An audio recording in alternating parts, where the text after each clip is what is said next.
Greetings and welcome to the O Patrol HQ podcast.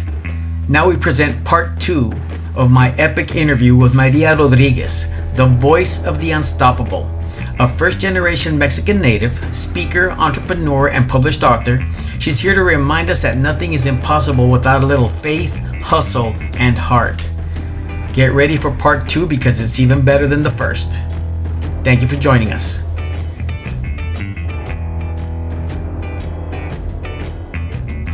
And you know what? We can talk about this probably for another 2 hours. But what I'm actually happy that I've never met any of them. Yeah, never yet. Wow. No, nobody has ever walked up to me and said, "You are that person that likes Trump. You are racist." I'm Mexican. How can I be racist, weirdo? How? How? I'm Mexican. Because you're a token Latina. You're the equivalent of a Tío Tom. You know what? They've called me whitewashed on the internet before. They didn't call me anything. What is it? A whitewashed coconut. Bootlicker. I didn't even know what that was. I was like, but don't forget fascist, racist, xenophobic, homophobic. But look. Let's talk a little bit more about your trajectory. You were able to overcome, and so was I, eventually. I totally credit my faith in Jesus Christ, my marriage, my 42 years of marriage with my wife. So I started out on less than zero. Now at 62, Maria, I have a beautiful wife. We've been happily married 42 years. She's only been happy for the last 4, but that's a whole other podcast. 5 kids. 2 kids, 5 grandkids, 2 great grandkids. Not of my blood. I met my wife, she had 2 boys. So all of that was given to me. A career in the Border Patrol, 25 years. I retired with a retirement that I'm not rich, but I have need for nothing. But, nice. Nobody gave me that. People say, oh, it must be nice. But hey, it must be nice. If you want what I want, do what I did. Yeah. Do what I did to get it. Walk a mile in my shoes.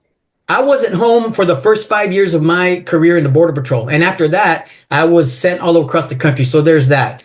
I'm licensed and ordained minister.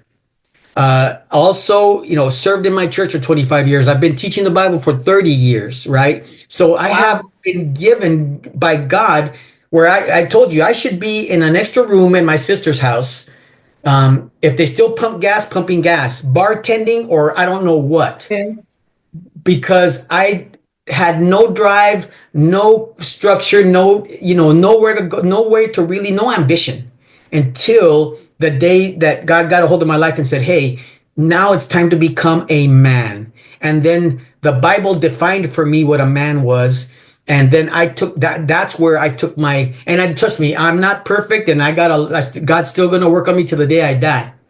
But now I want to talk about you got out, right? Start from the point where you moved away from, you got that U-Haul and you got that job. And where did that take you from there? Well, at the time, I was a stripper. And I did that because I had to provide for my kids. And that is something that I think we'll dive into that story later. We have time. But I wanted to get out of that life. I said, I don't want that life. I want better for myself. I'm going to be another statistic. That's what I thought to myself. I was about to be 21. I was 20 years old. And I said, I am going to be another statistic. Border town girl, single mom, 2 kids, no baby daddy, no marriage, stripper, loser. I said, I need out of this life. So I moved to San Antonio. I'm there. I got roommates. I'm working on my career with the restaurant industry. And eventually I was able to leave stripping. And so when I left stripping, I was trying to find purpose because I said, I don't want to leave nothing for my kids. My father didn't just come here to the States to give us a life. We didn't just get here after watching all that stuff in Mexico. And I said, there's nothing for me to go back to. There's nothing. Like that city, that area where I was born, God forbid I ever end up there. I said, I need to make something out of myself because I'm already here. And my dad sacrificed his life to bring us here. So, hey, I need to make him proud. And so I got my life together. I started a fitness and nutrition business. And I didn't know anything about social media, marketing, Facebook, websites, SEO. Nothing. I was a really good writer since the age of like, I want to say like 10. I wrote a book in fifth grade. It was published in the library, and I got an award for it. I was really good at spelling, so I was a spelling bee champ for second and third grade. I love reading. I didn't have TV, I didn't have cable, and when you're trying to parent kids, raise them like it's 1990. No Yeah. TV, outside, no internet, no phones. Go Yes. outside. You see all those books? I have more. But my son right now is reading Rich Dad Poor Dad because he was like, I'm bored. And I said, read this book. Okay. So he's learning about finance at the age of 14. Oh, They go work yeah. out every single day because I'm like, we have a generation that is obese, lazy, no leadership, no accountability, and so soft. Soft as kids. Oh, you screamed at me. Oh my God. How can Yes. yes. You best believe that you're gonna have, you know what, there's another statistic, and I'll get back to my life right now. There's a statistic that says that parents or kids with one parent in the household, specifically mothers, they end up in the street. They end up in the street, they end up doing drugs, and they end up being nobodies. And I said, not in my house. Not in my house. Whatever it takes, you're going to succeed. And so that's kind of like how I was raised. My mom raised me very, very like strict. I didn't listen. I had to learn with my own mistakes. So that's why I ended up being a stripper and ended up pregnant. But I suffered the consequences. She wasn't there to blanket it and say, oh, mija, like, let me help you with the kid. She was like, no, you made adult decisions. You figure it out. And I know it hurt her, but she was like, it's out of my Yeah. control. I taught you. And I think that's what our generation needs. Our generation needs real leaders, real parents that are willing to suffer the consequences and watch their kids be hurt because they make the wrong choice. So when I moved to San Antonio, I started building my business, did all that. Eventually, I started networking more. I met some people that were doing public speaking. They invited me. I joined them. I learned to speak eloquently. And that's when my story came out. They were like, that's your story? And I said, yeah, I went through it all. I went through the sexual harassment when I was a kid. I went through the domestic violence. I went through being a teen parent. I went through drug addiction, alcohol addiction, stripper, the whole thing. And I came out and I'm here to tell my story. And everybody was like, this is insane. How did you do it? And I said, it's all God and mindset. And I found God shortly after I started my public speaking. I was in the laundry room and then I was on Clubhouse. Remember, we were in the pandemic, we were all locked down. Yeah. And then a preacher came out and he was saying, God is telling me that if you are here for the first time, he wants to save you. I dropped down to my knees and I received the Lord again as my Lord and Savior. And Oh, ever wow. since then, I said, I am never leaving you. And my journey from there on, I tell you, it has been nothing but good news, nothing but blessings. And I've been put, Maria, can I ask you a horrible question? go ahead. How old are you? I am 31. I Oh, forget how old I am. you've lived that like it sounds like you've lived like 10 lifetimes in 31 years. Well, in 14 years. Well, 15 Okay. years. Well, yeah, Yep. 14 or 15 years. Wow, because Yeah. our stories are so similar in the fact that you know, God, there was a couple of points you made that I did it. Like I actually published a book when I was 8 years old. I won first place when I wrote a little horror story and I drew the You pictures. did? Yeah. So Oh, I would love to read it's it. similar. Oh, I don't even know. I mean, it's been so long. I don't even know I have where it in a box. I bet you do. And that, and you know, but there, I just can't believe how similar our trajectory were in like 40 years apart. But Yeah. anyway, you accepted the Lord, and from that point on, keep going. Yeah, I was provided a lot of opportunities through public speaking. I was going and speaking in San Antonio with many events. A lot of them were domestic violence, surviving as an immigrant, surviving as a woman, being a single mom, overcoming adversities. And I appeared in a lot of podcasts. If you search up Girl Code Fitness and Nutrition, I spoke a lot about how fitness changed my life and how I wanted to change other women. Because in the Latina community, we see women trying diets and fajas and tés and cremas. Nothing works. And I saw that firsthand with my own sisters and my mom. And I was like, why is it not working? Well, it just came down to consistency, discipline, whole foods, and mindset. Like, because when you love yourself, you start seeing yourself in a different angle to where you wouldn't put yourself in a scenario that is gonna affect you because you're like, I'm worthy of so much more. I'm gonna remove myself. And so me teaching that through my speaking and also teaching women to love themselves so that they can lose the weight, because it just comes down to that.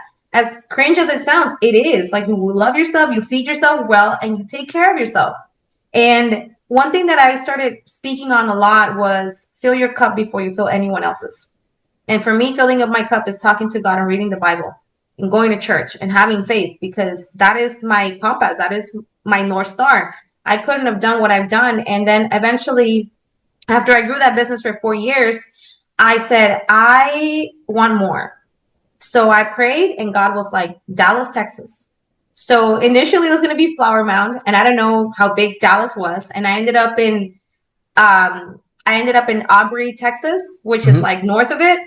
And when I moved up here, eventually I moved to Frisco. And in that trajectory, I grew the Best Cleaning Company, which is what I have now, my cleaning business. Yeah. And it was just one of those things that God is like, I don't know how to explain it, but it was just one of those things that God was like, I need you to be there, because I'm going to show you to some people that I need you to help. And nothing ever happens to me, it happens through me. So I can't tell you the amount of stories that I've met where people are like, I have this, I have that. And then we come in, and even if it's just cleaning, them having somewhere to like vent and talk to. I recently met a lady, and she told me she has cancer, and her name is Helen, and she hasn't cleaned her house in months because she's going through that struggle. And it just touched my heart. And she was very sad on the phone, and I was able to listen to her and give her a little bit of time. She doesn't have kids. She just has a boyfriend, doesn't have anybody to come and check on her. And so we need more people caring for people. Yeah. She didn't ask me, are you a Republican? Are you a Democrat? Are you a Mexican? Are you a wetback? She just said, this is what I have. And through my faith, I was able to unite both of us, and I prayed for her. And that is supposed to be the church's job, which I think we have abdicated a lot of that responsibility. But that is the church's job, to find the sick and the shut-in. To Jesus, the widows and the orphans were one of the most important things in the entire New Testament. You know, Amen. So yeah, so pouring, filling yourself by pouring into others. Amen. Amen. And so in all those years that just passed recently, I met so many wonderful people. I even published a book, co-authored book with Ruben Alvarez, and it's called Brand Sharks. My chapter is called The Mustard Seed Mindset. And if you've heard, there's a verse in the Bible that says, "Si tú tienes fe como un grano de mostaza." My mom would always say this: you gotta have a little bit of faith, even if it's the tiniest piece, like the mustard seed. Just have faith. And the mustard seed is the smallest seed that was available there during Jesus' time. Yeah. So my mom was like, tienes que tener fe. My mom raised 6 kids. She was a single mom. Her husband died, my father. She never married anyone. She was like, that was my husband, that's it. And she was very religious. And by the grace of God, we got out of that poverty. We were sleeping in a church when my father died. And I saw her struggle with 6 kids. And I said, if she can do it, so can I. Because that's my role model. Then why isn't that the idol or the hero of today's American woman? Then why is it the women that basically? Why is it Caitlyn Jenner?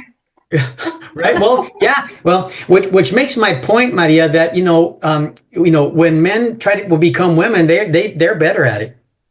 They're just they're winning right now. They're winning the sports. They're winning all the awards, right? So I mean, it is a man's world. Where's the argument there, right? Where's the argument there? Yeah, I mean, what women do, men can do better. Of course, go give birth. Yes, of course. It's even having kids, right? Yeah, I dare you. Please go through labor. Trust me when I tell you that the first time one man had a kid, there would never be any anymore. We couldn't handle it.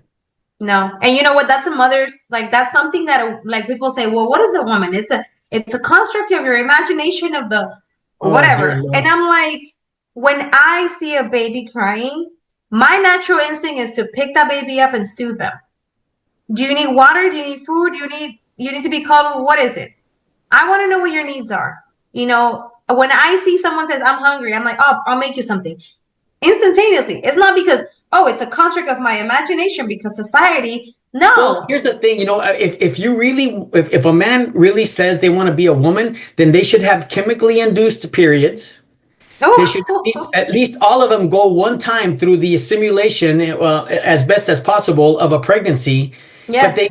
they get all the womanly, they get all the cutesy stuff, the dresses, the hair, the makeup, and the nails, but they don't get any of the physiological, mental, emotional problems. None of that. I That's think what I it's a just find kink. mind-boggling about that.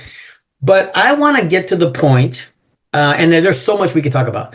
I want Yeah. to get to the point where you all of a sudden, not all of a sudden probably, but decided to dip your feet into speaking about politics and social issues right now. Real quick for me, honestly, I didn't even, to my shame, I didn't vote or didn't even care about who was president or anything till I got in till I basically turned 30, where I Yeah. started caring about my house, my career, my taxes, my welfare, the society, where my kids are going to end up. So all of a sudden, so it's almost like the Democrat mindset works good when you're an adolescent, spoiled, rotten Yeah. little brat.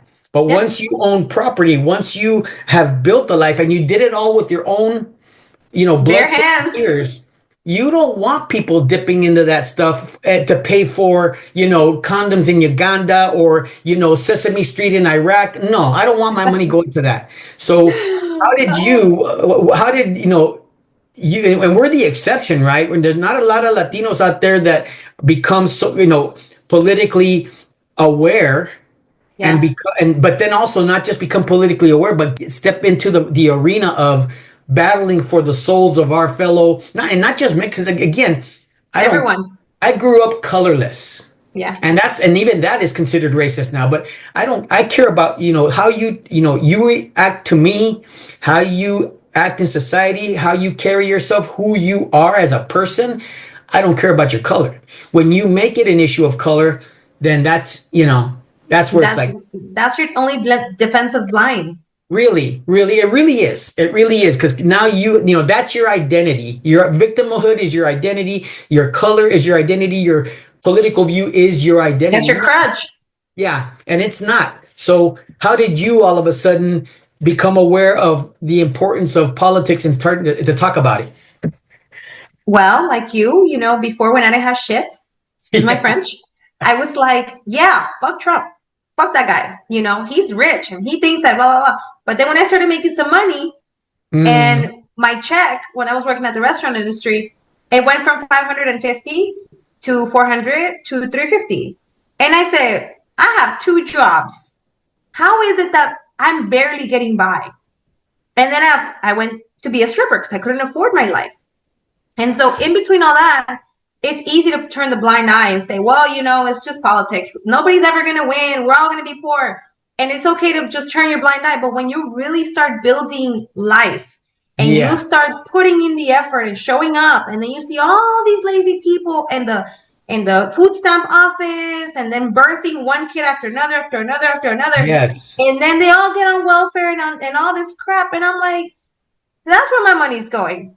You got a troca del año, you got the rims, you got the Versace, you got the chain, you got the quinceañera, and me that I'm busting my butt with two kids in two jobs.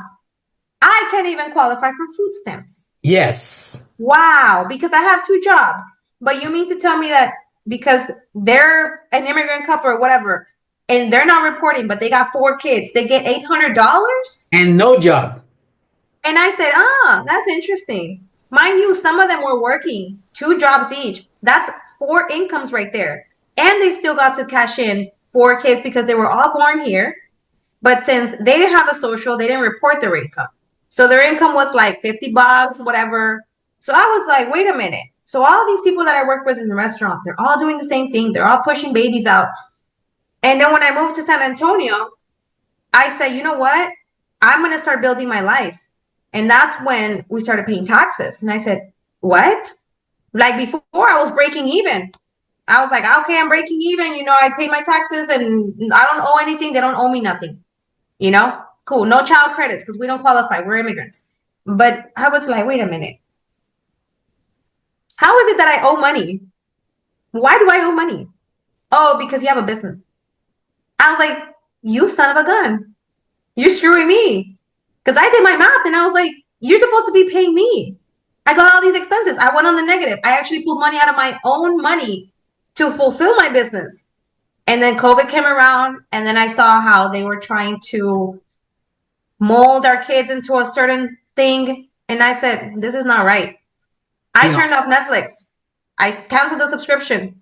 And then I started paying attention to everything Trump was saying. And I said, what if I want to be rich one day? What if I want to get out of this career and make more money? Because my money was growing. I said, what's going to happen to me? Are they going to categorize me as him?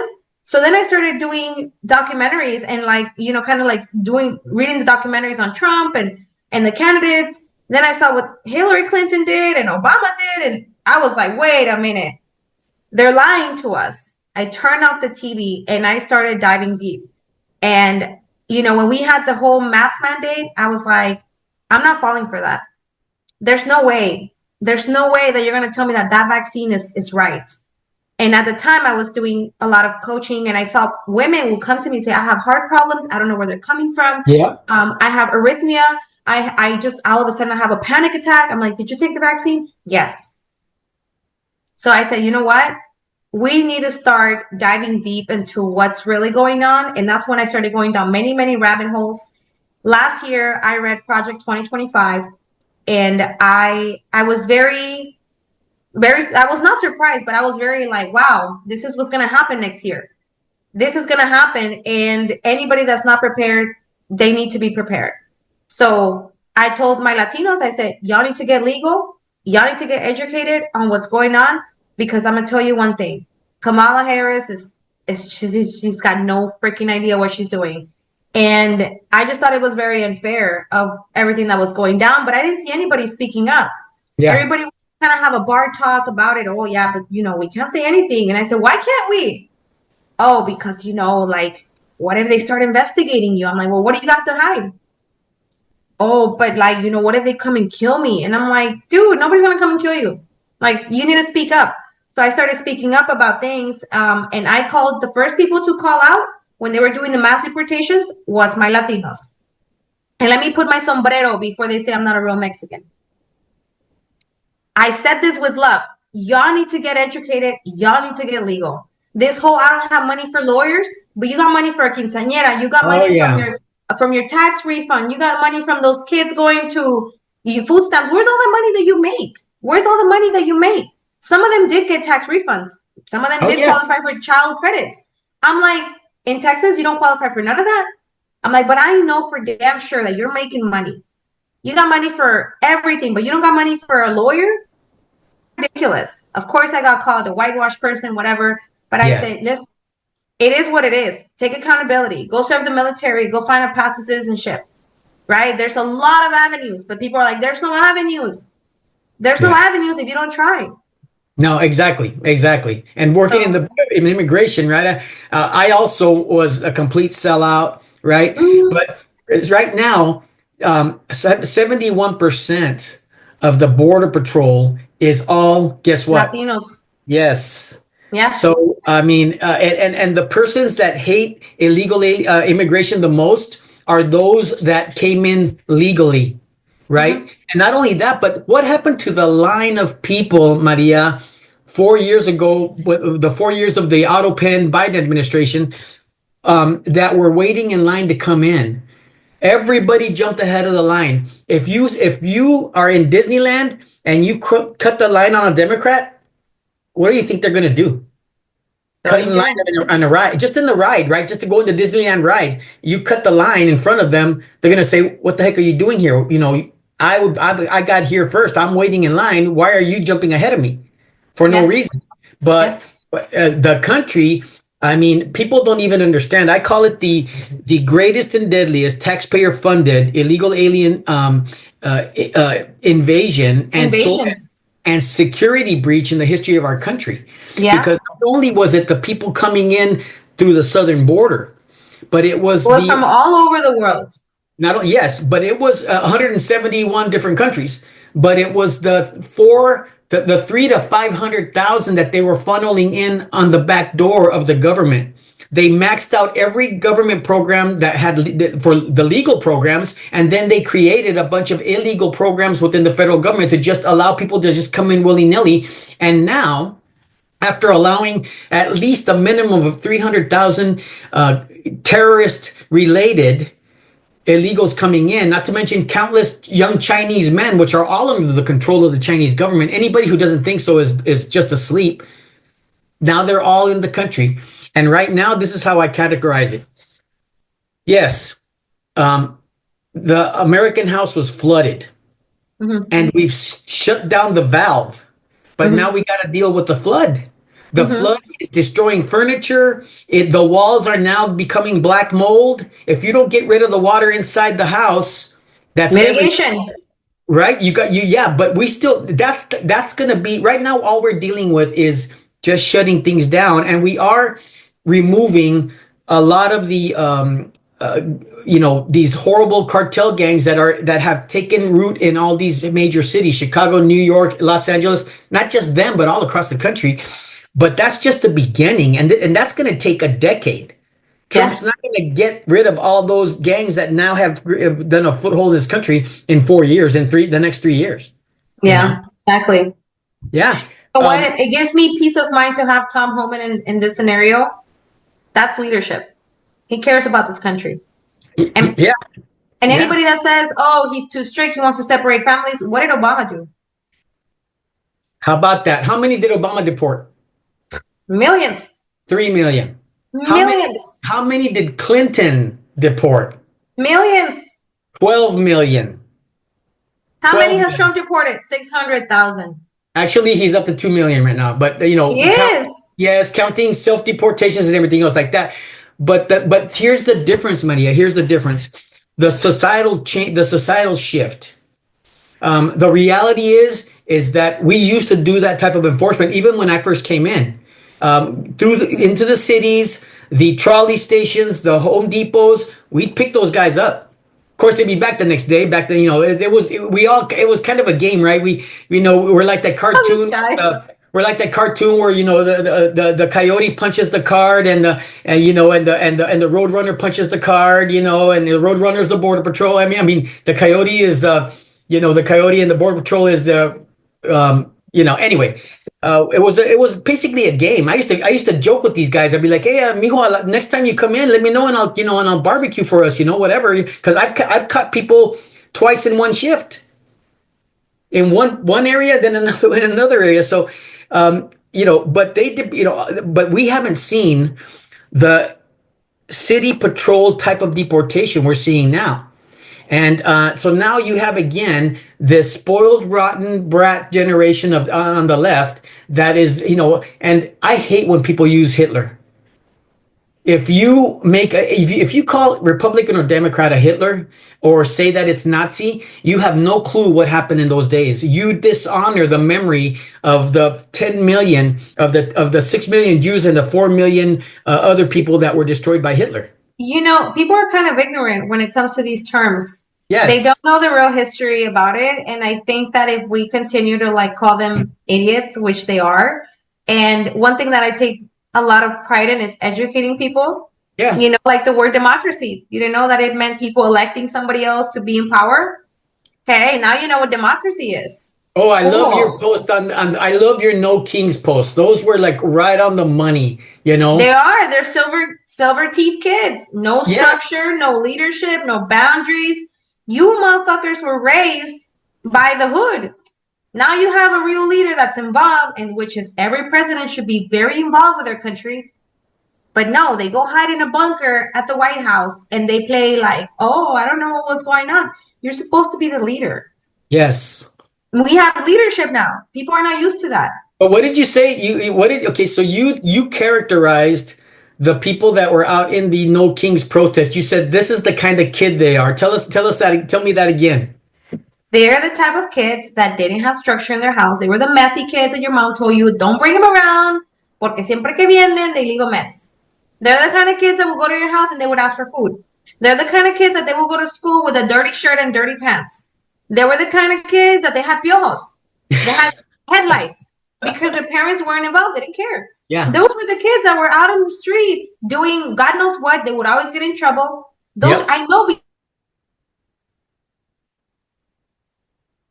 So, you can't tell me that those are not the same kids. They're the same. You ask him, so what does this mean? I don't know. Why'd you do it? Because my friend did it. Like, you're a Yes, follower, you're a sheep. Who has 16 hours of their day to be out there protesting with a sign? correct. Like, Yeah. you know what I did this weekend?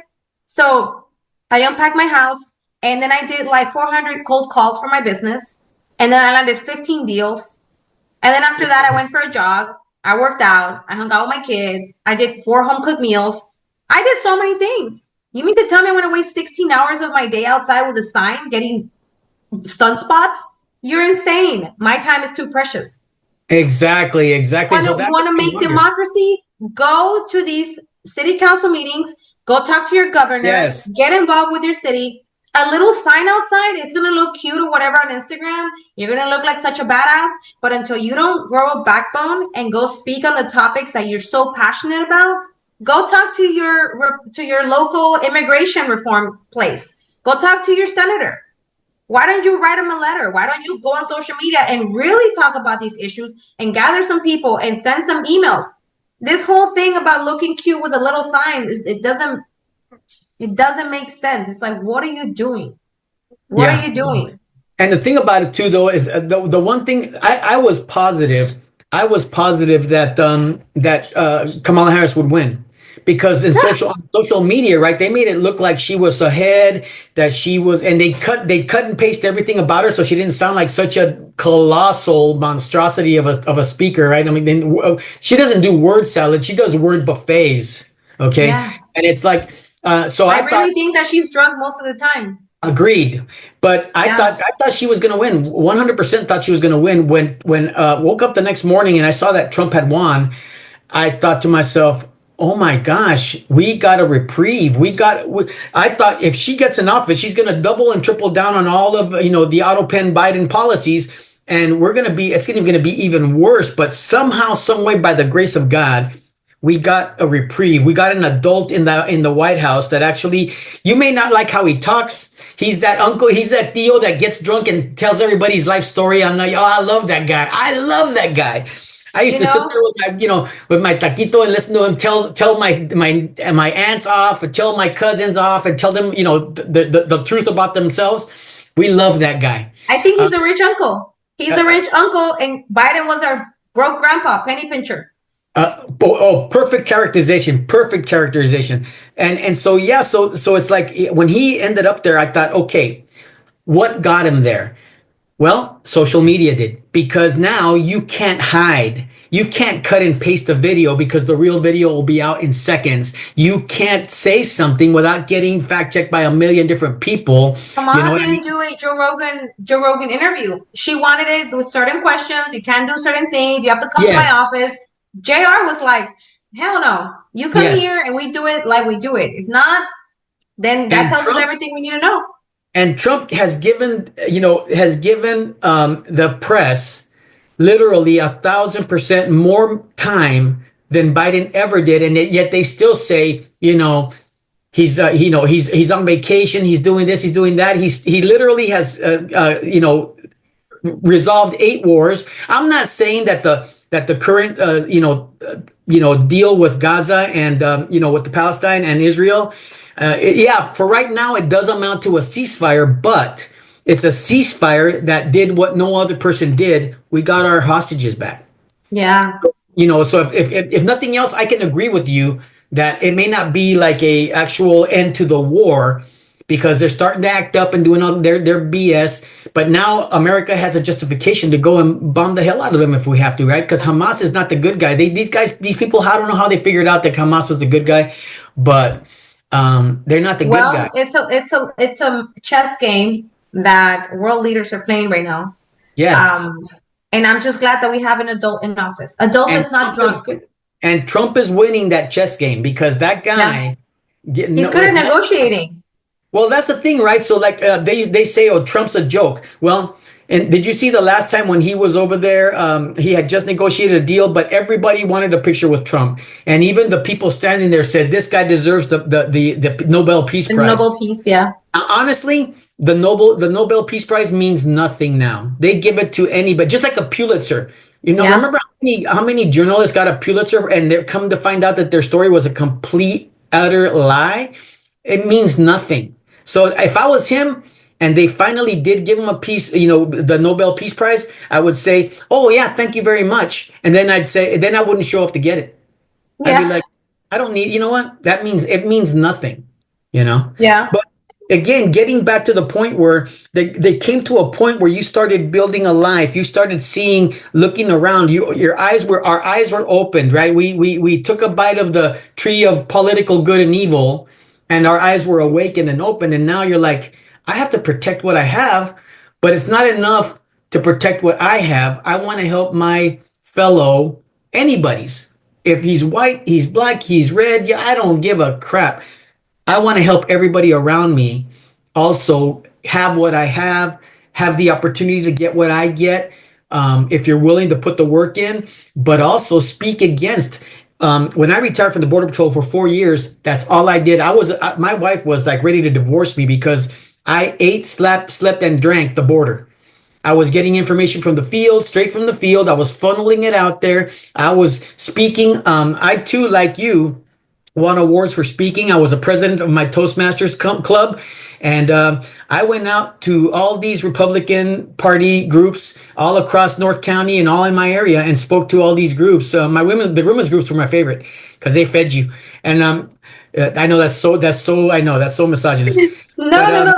That's not hey, misogynist. I mean, hey, guys like to date single moms because we always got snacks in our bags. there you go, 100%. So then, but now that was important to me because it hit home and it mattered. And it's like, so I see that basically you have the same story now. You build a life.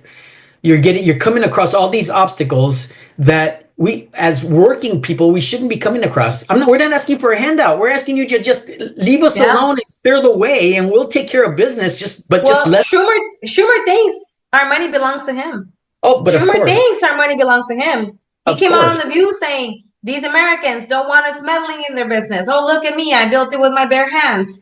Yeah, pushing a mop, cleaning toilets, scrubbing baseboards. It's not for the weak, Schumer. And I Yeah, don't think that I should give you a damn dime so you can go and funnel it back into your account. Go get a real job.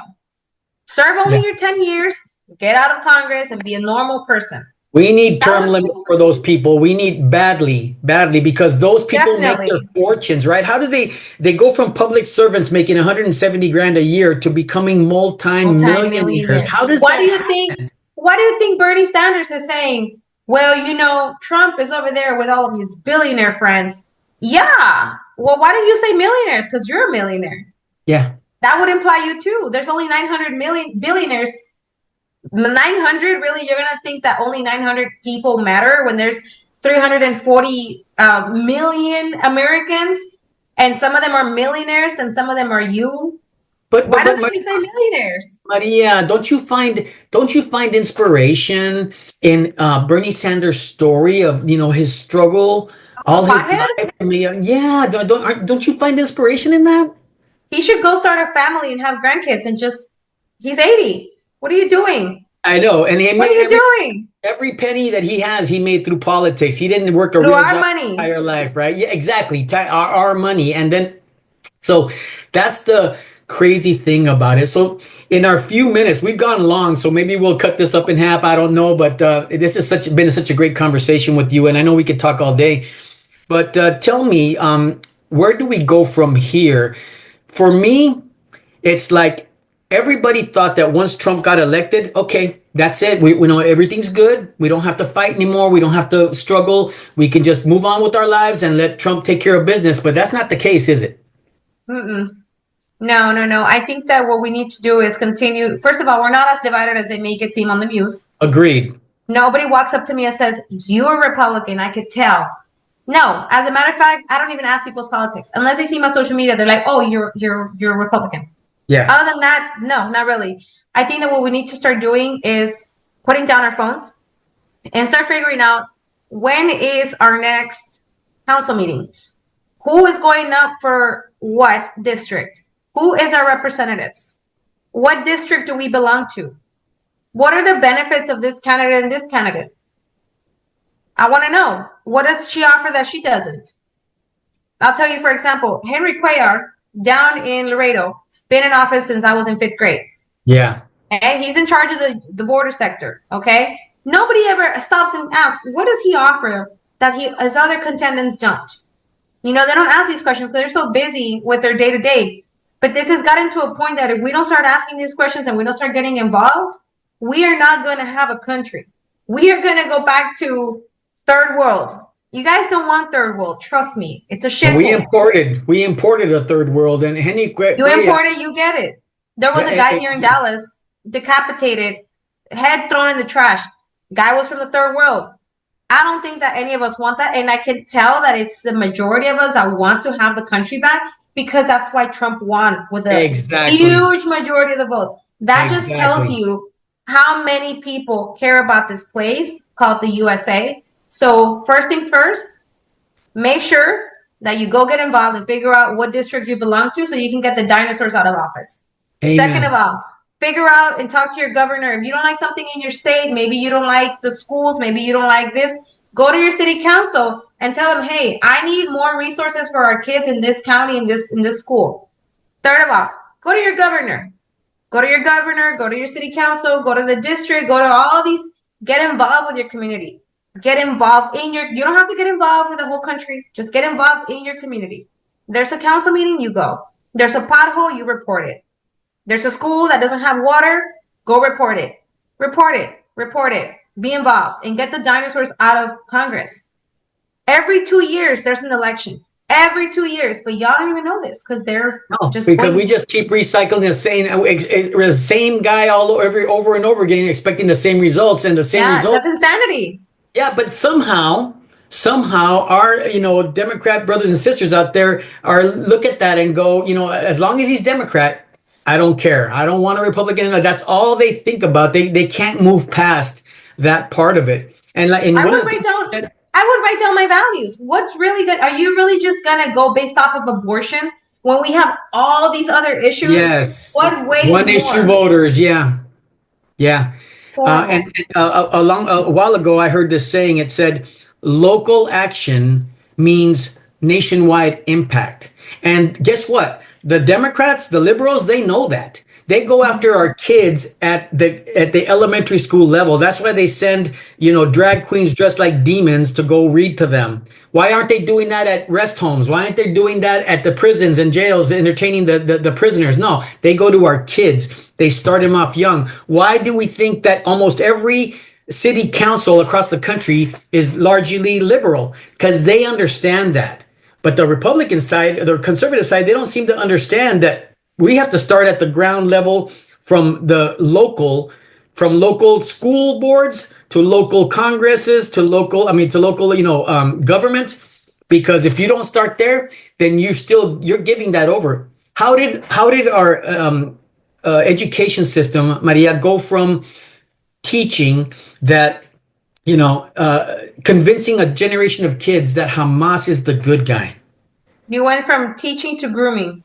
Exactly, teaching the grooming, and now they see Hamas as these freedom fighters. And one thing I love to see, there's a LGBTQ rainbow person with a big saying "Free Palestine." And now yesterday they said that the transvestites are getting killed. Get this, they're getting killed in America at such an alarming rate that they want to leave the country. And I'm thinking, okay, go to Palestine. Where are you guys gonna go? You're going to go to Palestine? Though, right? You want to save Palestine? Palestine's this, okay, go to Palestine and see what happens and what Sharia law says about, your entire existence. Because there they are killing the gay and lesbian people. They are torturing and murdering them. So it's like every person that's raised a flag for another country in America has never lived there and doesn't even have a clue. But they are the loudest voices, though, and that's where we're going wrong, isn't it? Well, the loudest voices are also the most insecure. Yes. So what I tell to those people is, okay, fair game. You want to support a country that is not the U.S. You want to support Mexico. You want to support Cuba. You want to support Venezuela. Save Venezuela. Save Mexico. You want to wave everything but the U.S. flag. Okay, that's fine. Go live on each and every one of these countries and then come back and tell us how it really is. And if you are right that Palestine is such a nice place and that it is so inclusive, we will also vote Free Palestine. If you think Mexico is such a great place, It's one of the best countries in the world, and Mexico pride, yada, yada, yada. Go live there. And when you come back, please tell us what happened there. But don't assimilate. Do what you do here. Don't assimilate. Celebrate your own independence. Do Yes, whatever demand to be you spoke the want. language, everything. Yes. Yeah, yeah, yeah. Ignore the laws and then claim all the benefits and see if you don't get deported immediately. Now, when it comes down to kids, I like to remind kids, don't get into adult business because you don't know. If you're not somebody that is in politics, don't talk about things you don't know. If you don't understand what Palestine stands for and what they've done, don't talk about it. This is an adult business. Now, when I seen these college kids that they believe, and they get brainwashed to believe that Palestine is such a wonderful place and that we should all fight for. And I'm like, listen, unless you're not serving the military in the next 10 years, I'm gonna need you to shut up. Because the ones that are over there defending Palestine, or that are gonna defend Palestine, are gonna be our soldiers, our men and women in the army, in the military, in the Marines. They're the ones that are gonna be doing this actual free Palestine thing. So unless you are not trying to enroll in the military to go and fight Hamas and do all these things, don't get involved. Don't get involved and support the US, because this is where you live. Okay? So everybody wants to be a war dog. Everybody wants to be a war pig. Yes, let's go fight the bad guy, but nobody wants to enroll in the military. And until their spouse, their friend, their uncle, their brother, their dad doesn't serve and they don't lose someone, that's when they're not like, oh, we should not do war. It's not. Yeah. It's not cute. It's not cool. Yeah, it's not pretty. Dying overseas is not cute. Oh, look at me in my uniform. I've seen all these people on TikTok. Oh, what I would look like if we were to go to World War III, and obviously someone that's trans with a little uniform. I'm like, that's cute. But when you're in the front line and you're seeing your friends get shot, that's not cute. You'll be scarred for life. You wouldn't last a day. You wouldn't even no. They couldn't even go through the training, okay? They couldn't even survive boot camp as far as that goes. They don't have the resilience for it, but they don't even know what a woman is. You're gonna tell me you're gonna wear a uniform? Please. yeah. Please. Oh my God. Could you, man, I always wondered about, what it would be like to put a dress on, but it's like I'd be the ugliest woman alive. Don't do it. I don't even wear dresses that much. They're uncomfortable. Maria, it's been such a pleasure to speak to you. And this isn't to bash our brothers and sisters. This isn't to, say, oh, look at us or whatever. It's just to say, you have the same opportunities that we do, but you got to put in the work. And if you were anywhere else, and if you were still in Mexico, you would believe that. You would work your ass off for years in the field, construction, doing whatever, getting your hands dirty here. But now you come to America, and what do you think's going to happen?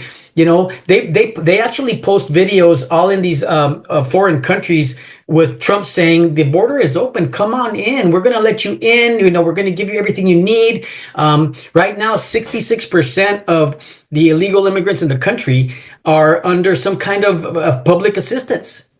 Under some kind of public assistance, one way or the other. And it used to be a time when those that are here legally, the moment you became dependent on public assistance, it's called the public charge, deported. No questions asked, deported, because you weren't invited into this country to be taken care of, to be supported. You were invited to this country to make this country better. Mm-hmm. Okay. And it's like, and I'll end my side with this, and then I'll give you the last word. The prophet Charlie Sheen once said, everybody says Viva Mexico, but nobody wants to viva en Mexico. That would be, well, he quoted Charlie Sheen. Charlie Sheen said that? Yes, way back in the day when he was doing his show with the brother and everything. I forget what it's called. Yeah, that's 2.5 Men. 2.5 Men. Yes, he said that back then. So Charlie stole it from him, respectfully. That's nice. You know what? I think it goes way back to, like I said, all the way back to where things weren't racist. One thing that we were raised was you come to someone's house, you respect it, you assimilate, and you cooperate. Yeah. Now, and you eat the onions. Yeah, you eat the onions. If you don't like it, that's too bad. That's what they gave you. You don't get to be a picky eater. So I definitely agree with you. If you come to someone's house, you gotta respect it. Viva Mexico hasta que Mexico no te quiere, Mexico te mata. Mexico kills you. You want to know what it's like? You want to defend Palestine? Go live over there. Palestine. Amen. Amen. Well, thank you, Maria. I wish you, first of all, I hope we can do this again. We'll see how this one goes. If you don't get Absolutely. blackballed, blacklisted, or banned from all social media after this, then you're going to be okay. But I hope we can do I this don't again. think so. But girl, at 31, I applaud you. I think that, man, that's a gift that you've been given and you're taking full advantage of it. And I hope that you can make that contagious. I hope you can spread that to everybody in your sphere of influence. And it looks like that's what you're trying to do. So I wish you the best of luck with that, with raising your kids, with your business. I hope you become a multimillionaire and remember me when you get big. But congratulations on all your hard work. Because Thank you. nobody had it to you, nobody gave it to you. You earned every last bit of it, and will still continue to earn every last bit of it. Yeah, and I'll bring you up with me, so it'll be okay. Okay, then you'll be looking for my monthly check then. I will. I will. I'll have you there at the Border Patrol HQ. Yes, and don't forget to send me your address because I'm gonna send you a bunch of goodies. Nice. I'm excited to get my merch. All right, Sounds good. Thank you so much for having me. take care and God bless. Likewise. Greetings and a happy Halloween to you. I hope you really enjoyed this casual discussion I had with Maria Rodriguez. And I just want to assure you, no matter who you are, no matter what race you are or where you come from, it is never too late for you to start on your path to greatness, to success, to being financially stable. Maria started her path at 15, and it was a rough one. It was not easy, but she was on her path to success. And now at 31 years old, she manages a cleaning company, a successful cleaning company with 4 employees. So she is a job creator, an entrepreneur, a selling author. Okay. Me, I didn't get my head out of my butt till I was 30. At 30 is when I finally gave myself over to faith in Christ, which turned my life around. And Christ taught me how to be a man, which started with getting a job. And then I went on to a career in the Border Patrol, and that has allowed me to retire comfortably. So don't sit around. Don't make excuses. I used to think that the world owed me everything and that someone was coming to save me. Well, guess what? Nobody is coming to save you. And a lot of times our families are our worst enemies. But most of all, we ourselves are our worst enemies. So I hope you take this podcast for what it was intended. Take it to heart. Pray. Strengthen yourself. Put on your big boy or big girl pants and get to work. God bless you.